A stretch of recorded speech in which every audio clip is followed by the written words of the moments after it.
All right, we're here in the engine house. Behind me here, the mighty Hudson, the green Hudson. Originally was owned by a fella, didn't know him, K.E. Reynolds. I think Seymour, and I'm not totally sure about this, but I think Seymour and I think Bob Harper from Little Engines and Disney World fame had something to do with it. And I believe it was built in the 60s. 70s maybe, I'm not sure exactly about that. And Sandy now owns it. It was owned by another fellow, Bill Norrad, ran it out on Seymour's place. I saw it run out there. And then when Seymour passed, it went to Bell Gardens for a while, and Bill had bought Seymour's engine and some other stuff, and they ran it down there for a while. And then Bill Norrad passed away, and Sandy acquired it about 10 years ago. And, you know, over the years, it's gotten changed, the piping, this and that. So we're hoping to get it back to our shop in this, over the winter, and about 6-7 months restoration. And we're going to get it all straightened out, fixed up, gone over, make sure all the bearings are clean. And you got 40 years of grease in there. So we'll clean some of that up. We put a new set of cylinder cocks on it yesterday, and today we're working on the air compressor. Eventually, I've got patterns for the 3-inch scale cross compounds, and we're going to put those on the front as soon as I get those built. But for now, we got a duplex pump on the other side that we're going to use for the air. So we'll give you an update in a little bit how we're doing on the air compressor. Okay. We're inside the shop. We've been working on the back head here. We have, you know, over the years, things get all botched up. People add stuff. A lot of people who worked on this engine really didn't know what they were doing. They might have been plumbers, but they weren't steam people. So they didn't know what to do. A lot of botched up piping. We're eliminating a lot of it, cleaning up some things, straightening some stuff out. And right at the moment, we're working on the air compressor. Someone rebuilt, and we're going to try to get that going to see if we can get air, because we charged the tanks with the house air here and everything working good.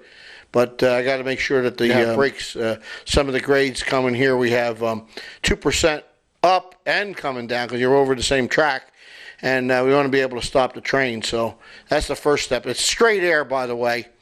Trying to convince Sandy to put the prototype air brakes on there. Well, we'll get around little by little. I'm going to use this as a pointer. And we just put this steam gauge in we got from John Buchwalder. If John's out there watching, Sandy finally got it on. And we put that on yesterday. We made a plate here. There was like 4 gauges here. 2 steam gauges. One guy's name you need 2 steam gauges for. So there's 2 of them on there. Some of them have them. You know, some locomotives do have them. But it's just cluttered up the back head. This is a temperature gauge. It's a nice thing to have. I don't know why you need to know that. Of course, this is the gauge glass, the water gauge here. And that's a professional style gauge glass, but I think if I were to get this engine, I'd eliminate that and get a smaller, a little bit more scale looking one. That's a very heavy duty one, but that's okay. And a lot of these valves up here all go up into the turret, and back in there, they were never hooked up right. So what people did is just hooked up air or a line to the turret, and then down below here, put a bunch of valves. Why not use the valves up there that are designed for it? So we're doing some of that. We've got now this valve here instead of some kind of cockamamie valve out on the tender here, and down on the floor here. I use now this one, the prototype, the actually one that it was designed for, is for the cylinder cocks, to put steam to the cylinder cocks. Now, we'll talk about that a little bit. The prototype locomotives used air, and some of them did use steam to shut the automatic, or they're called manual cocks, not the automatic. We don't want automatic cocks at all, ever. That things that blow out. And I'd rather have control over the cocks, or the cylinder cocks, for several reasons. We've talked about this before. But one thing to remember, if you're going to try to run them on air, especially in the smaller gauges, you're not going to have enough air pressure to overcome the steam pressure, because there's a disc that goes on the bottom that pushes up, or a piston that pushes in. And if that piston doesn't have enough pressure behind it, it's not going to seal. So I like to use steam because when you're using the steam, if you got 100 pounds pressure, you have 100 pounds in that line that puts the cylinder cock on or off. If you got 50 pounds, you got 50 pounds in the line. It's always equal. But it gets multiplied out because there's a disc in there, a little piston, that gives it a little bit more area and pushes up against the diaphragm, which in this case is a piece of neoprene rubber, and it seals across the two little opening holes. So hopefully that's going to work better for Sandy now. He's going to have control over the cylinder cocks, and you can open them and close them for slippage and working up the grade and so on. That's one of the reasons why I like to be able to control them. So we've got that fixed for him now.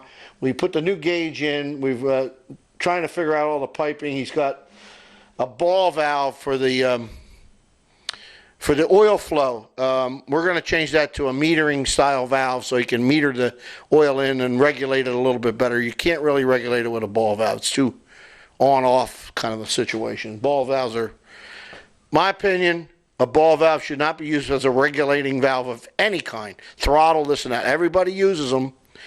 Personally, it should be an on-off valve. On-off. Seal or open. That's it.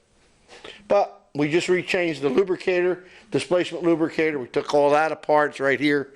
Took all that apart, swung it over 45 degrees so you can read the sight glass on it and fill it a little bit easier than it was against the cab side wall here. So we got that fixed. Now they got a redundancy valve. So you got a valve up here to shut the compressor off, and then you got one over here to open the compressor. So it's not a bad idea to have two valves. But, you know, I don't know. These valves here are this is the blower for when you're firing it up. This is the air, the house control, and then once you get it under steam pressure, you can shut this and you can use the regular blower.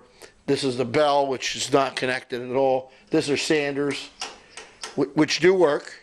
Sanders work. And this is a Duplex Air Gage. It's only straight air, so eventually we'll fix that and get that all set up to the Mercer/Westinghouse air brake system. But we're getting there, and hopefully tomorrow we're going to fire this baby up. After 3 days, we finally got her outside. We did a lot of changes on the piping and did a lot of different things. Added some things, and it's starting to look pretty good now. We're going to get ready for tomorrow morning. We're going to fire it up. So we'll see you when we start at the fire tomorrow morning. Okay, what we're about to do is hook the diesel up to the locomotive, and we're going to pull her out because she's pretty heavy now. We're loaded with water.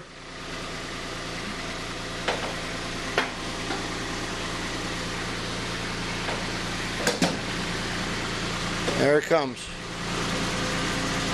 Out of my...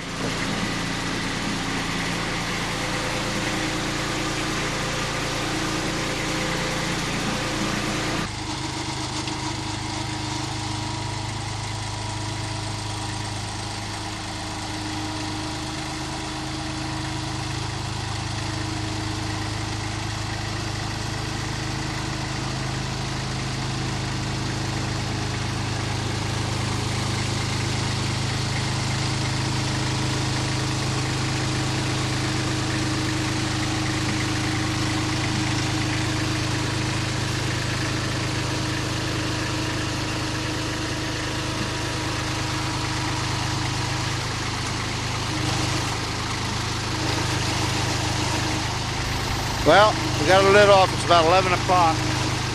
Trying our new burner out. Our new atomizing valves, metering type valves, working perfectly. We'll see how long it takes to get up to a head of steam, full head of steam. But we're about 11 o'clock right now, and we're moving. We're going ahead. Rain or shine. That's good. Okay, we're here with Sandy Whittam. He's the owner of the beautiful Green Hudson, as we call it. Sandy has a railroad here. We'll just say it's in upstate New York. You could find it yourself if you're that interested. But how long have you been working on the railroad, Sandy? About 41 years. Wow. And what do we have about, what's your guesstimate of how much track you think we have here? 4,500 feet, perhaps. On the main line. Yeah. Okay. And your steepest grade? Is a return grade of about 3 3/4%. Okay, but it's downgrade. Downgrade. Okay. But upgrade, it's about 2%. Okay, 2%. And originally, this track was built to 14 and an eighth, right. which is scale, 3-inch scale for Exactly. 4 foot 8 1/2. Yeah. And then when you bought the Hudson, that was already 15. 15. And it couldn't be regauged, so Sandy spent all the time, him and his people, his family, whatever, they regauged the entire railroad to 15-inch gauge. Changing grades. Yeah, changing something, lowering some grades and so on. Yeah. And the last 4 days we've been working on the locomotive here. We've been staying here at Sandy's place. And William Sherman Corwin III's over here putting oil in the lubricator, the Madison Kip lubricators, which are probably the best type of lubricators for these large engines.